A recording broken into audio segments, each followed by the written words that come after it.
Well, they have about 50% market share as far as the aviation space in India is concerned. They've had quite the quarter. But the larger question is, can that in fact be sustained? We're in conversation with Pieter Elbers, the CEO at Indigo. Peter, always a pleasure speaking to you. Likewise. Thank you so much for taking our time and joining us here. I want to begin with something fun first. You've captured social media with your pictures of Holi in Mathura, then donning a veshti in Chennai. How are you enjoying your time in India? I love it. Living here, working here, one should get yourself familiarized in the best and the quickest possible way, and I love it. I must admit, Mathura at Holi was an experience. I've never had something in my life, but I felt perfectly comfortable. I spent the entire day there, and people were cheering, and it was a bit busy, I must admit. Even for Indian standards, it was very busy, but I appreciate it a lot. And Chennai, obviously, I was meeting our team. We have a big operation in Chennai, and I like to visit all our teams across the country and see them, listen to them, speak with them, listen what's on their mind, how I can help them to do a better job tomorrow. So that was actually great. That's good. As I said when I introduced you, you've had quite the quarter. The numbers speak for themselves. But the larger question still is, with the kind of market share and Q3 results showing optimism, is that sustainable?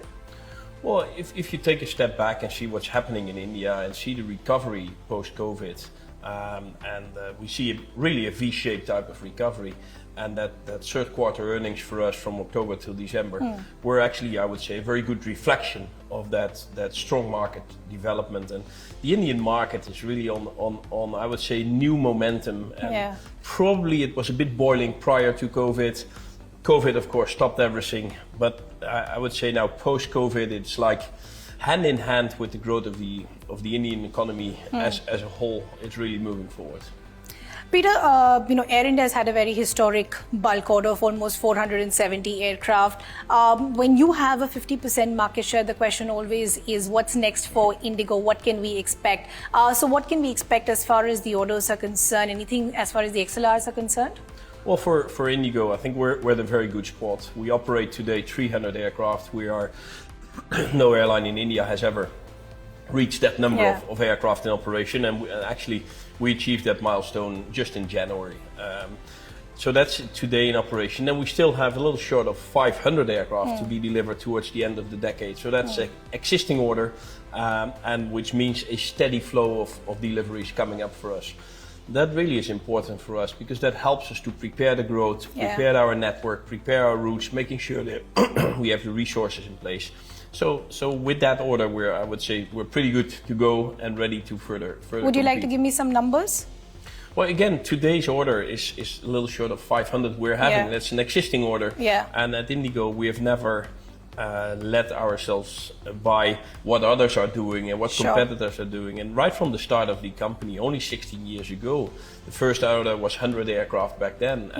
And throughout the years, more orders have been placed. The last one was prior to COVID. And again, that last one is serving us now well going forward. And with the existing order we have of almost still 500 to be delivered, we're probably somewhere in the top 3 to 5 airlines in the world when it comes to outstanding fleet orders.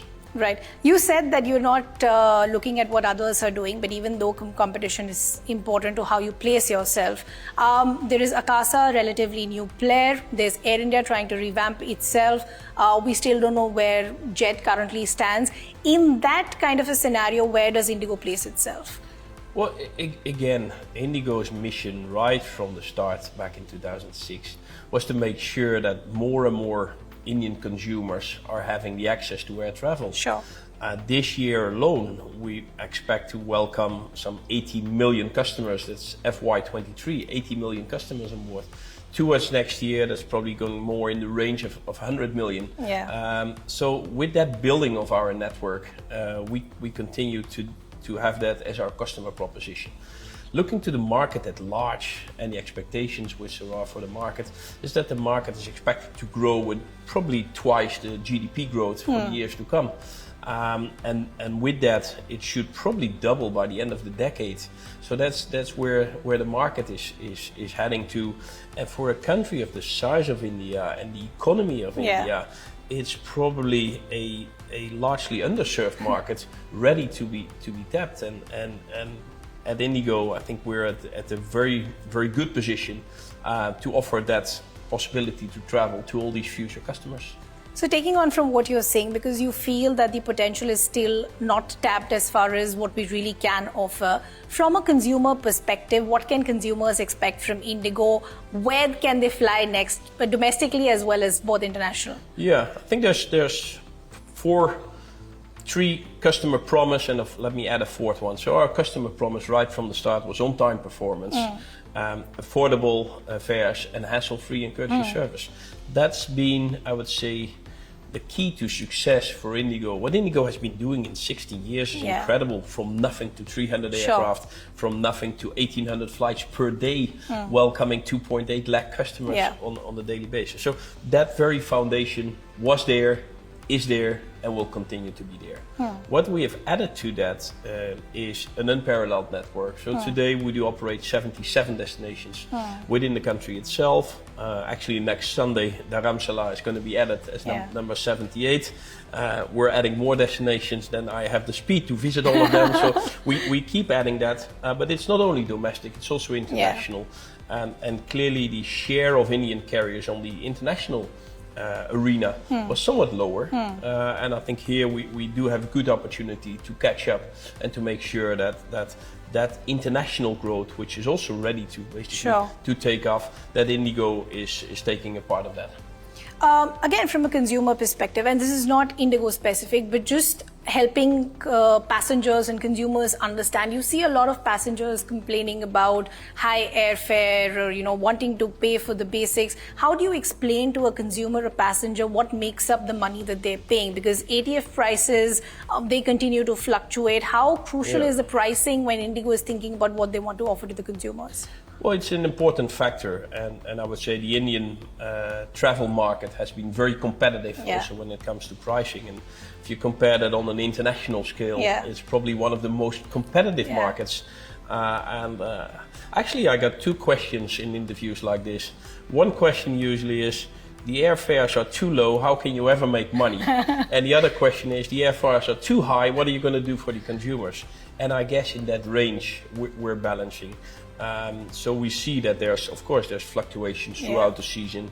Christmas time, Diwali time, that's the busy season. Then you have some off season, and that will continue to take place. I think overall for the consumers, the fuel bill, the ATF bill, that's a very significant part of it.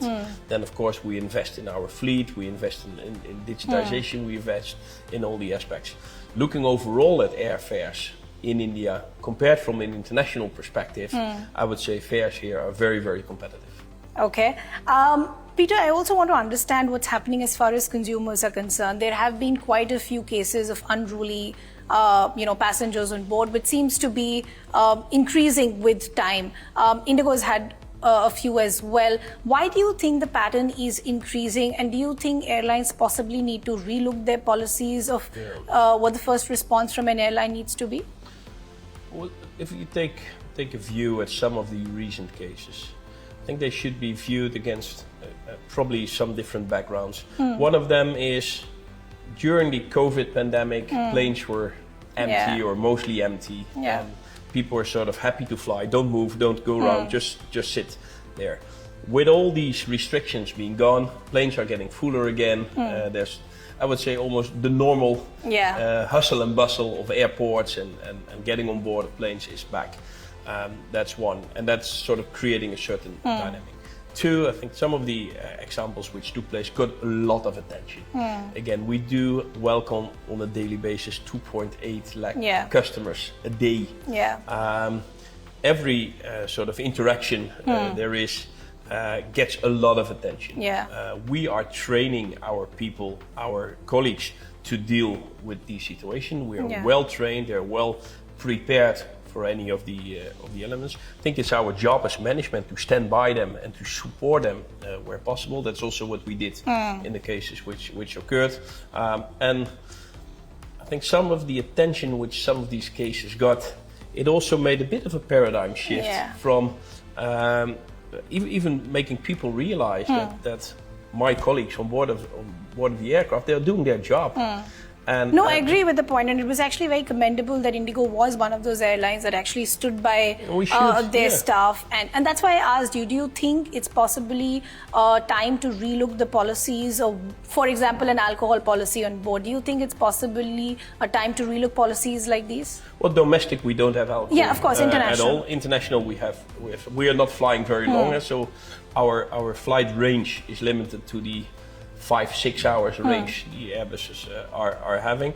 I think the big element is what I said, training of our staff, making sure that we train them, we help them, and when things are getting difficult, that we stand by them and support them. That's why, thank you for mentioning that. That's why I really felt we should stand by our staff in these times. Again, the fact that it got so much attention, I'm sure it would make some people realize that, when you sit on board of the aircraft, and I made that statement earlier, please treat our crew in the way you want to be treated by our crew.